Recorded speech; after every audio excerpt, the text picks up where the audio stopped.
দুর্ভোগ থেকে অবশেষে মুক্তি পেতে চলেছে আত্রেই পাড়ের কয়েকশো পরিবার। বালুরঘাট শহরের মধ্য দিয়ে বয়ে গিয়েছে আত্রেই খাঁড়ি।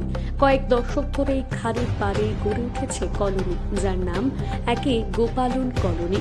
প্রতি বছর বন্যায় আত্রেই খাঁড়িতে জল বাড়লে কলোনির কয়েকশো বাড়ি তলিয়ে যায়। বাসিন্দাদের ঠিকানা হয় রাস্তার ফুটপাত বা কোনো ফ্লাড সেন্টারে।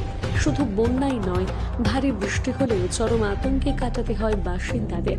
বাম আমল থেকে কলোনি বরাবর খাঁড়িতে গার্ডওয়াল বা বাঁধের দাবি করে আসছে দুর্গত পরিবারগুলো। অবশেষে বালুরঘাট পুরসভার চেয়ারম্যানের তৎপরতায় আত্রেই খাঁড়িতে গার্ডওয়াল তৈরির জন্য অর্থ বরাদ্দ করল রাজ্য সরকার। বরাদ্দকৃত অর্থের পরিমাণ 1,31,31,754 টাকা। শীঘ্রই কাজ শুরু হয়ে যাবে বলে জানিয়েছে পুরসভার চেয়ারম্যান। মেন কথা হচ্ছে আমরা 71 সাল থেকে এই জলের বন্যাতে ভুগে যাচ্ছি। আমরা অনেক নেতা মন্ত্রীর কাছে আবেদন জানাইছি যে আমাদের এখান থেকে একটা বাঁধ হোক, ঠিক আছে। বাঁধ হলে আমরা একটু অনেকটা রক্ষা পাই। সারা বছর প্রত্যেক বাড়ির যখন বৃষ্টি আসে, বৃষ্টিতে আমরা বন্যাতে ভেসে যাই, ঠিক আছে। এই নিয়ে আমরা আবেদন রেখেছি। এখন এই কাজটা যত তাড়াতাড়ি দ্রুত মানে শুরু হয় ততই ভালো হয় আমাদের জন্য, এই এলাকার মানুষ যাতে বাঁচে। জানেন ইতিমধ্যেই আমরা বালুরঘাট পৌরসভার পক্ষ থেকে ইরিগেশন দপ্তরের সঙ্গে যোগাযোগ করি এবং থ্রু ইরিগেশন দপ্তর আমরা একটা প্রপোজাল পাঠিয়েছিলাম আমাদের রাজ্য সরকারের কাছে। তো সেখানে এর আগেই আমি আপনাদের মাধ্যমে ঘোষণা করেছিলাম যে শুধুমাত্র সময়ের অপেক্ষা, যে কত তাড়াতাড়ি আমরা অ্যাডমিনিস্ট্রেটিভ অ্যাপ্রুভালটা পাবো, তারপরে টেন্ডার প্রসিডিওর হবে এবং কাজ শুরু হবে। কারণ বালুরঘাট শহরের একেবারে হৃৎপিণ্ড এই যে ডাঙ্গাখাড়ি, যে একে গোপালন কলোনি, যেখানে প্রচুর মানুষ বছরে দুবার তারা একটু বৃষ্টি হলেই তাদেরকে ঘর ছেড়ে উপরে উঠে চলে আসতে হয়। তো এবং পাশাপাশি এই খাড়িটাকে সংস্কার করার প্রয়োজন রয়েছে, কারণ পরবর্তীকালে আমাদের আরও অনেক কিছু সৌন্দর্যায়নের কাজ রয়েছে এই খাড়িকে কেন্দ্র করে। তো এই বিষয়গুলো করার জন্য আমাদের যেটা মূল পদক্ষেপ ছিল যে থ্রু ইরিগেশন আমাদের সেখানে একেবারে গার্ডওয়াল করা।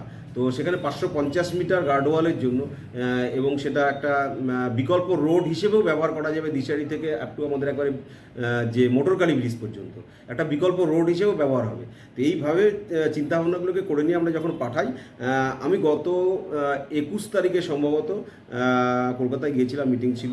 তো সেক্ষেত্রে আমি ধন্যবাদ জানাবো আমাদের পশ্চিমবঙ্গের মুখ্যমন্ত্রী মাননীয় মমতা ব্যানার্জিকে এবং পাশাপাশি সেচ দপ্তরের মন্ত্রী সম্মানীয় ডক্টর মানস ভূঁইয়া মহাশয়কে, যে ডক্টর মানস ভূঁইয়ার সঙ্গে মিটিং করে কথাবার্তা বলে এসেছিলাম আমি।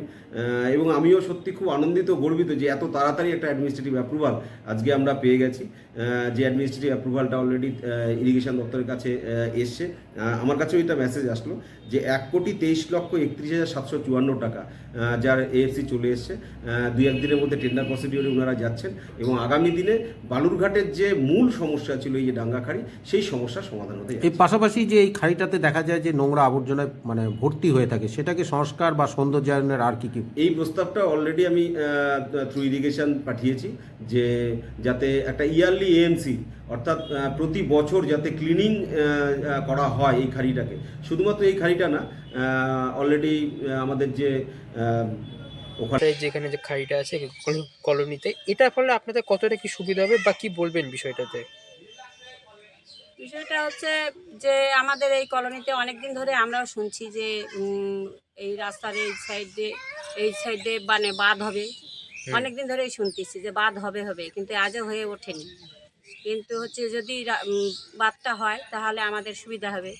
অনেক বাড়িঘর হচ্ছে একটুতেই জল হলে উঠে আসে। এবার তো হচ্ছে এবার হচ্ছে বলছে, এখনো তো হয়নি। হোক, যতদিন না হয়েছে ততদিন তো আমরা কিছু বলতে পারছি না, কিন্তু হলে অনেকের কিছুদিনের মধ্যে কাজ শুরু হবে। স্থানীয় ওয়ার্ড কাউন্সিলর যেমনটা বলছেন যে কিছুদিনের মধ্যে কাজটা শুরু হবে। কাউন্সিলর বলেছে যে হবেই, তা আশা করি হবেই। মাস্টারমশাই যখন বলেছে যে হবে, তাহলে হবেই। এই কাজটার জন্য হচ্ছে আপনাদের কতটা কি সুবিধা হবে এই হচ্ছে গার্ডওয়ালটা তৈরি হয়ে গেলে? তৈরি হলে অনেকের বাড়ি ঘর ওই যে ভেঙে যায় একটুতেই জল আসলে। অনেকে বাড়ি ঘর হচ্ছে জলে ভরে যায়, তখন আসে রাস্তায় তিরপল টাঙিয়ে থাকে, বাচ্চা কাচ্চা নিয়ে অসুবিধা। খাওয়া দাওয়ার অসুবিধা হয় এইরকম, মানে বাড়তে হলে অনেকেরই অসুবিধা হবে। সুবিধা বলছেন। হ্যাঁ। আপনার নাম? আপনার নাম চন্দনা মোহন।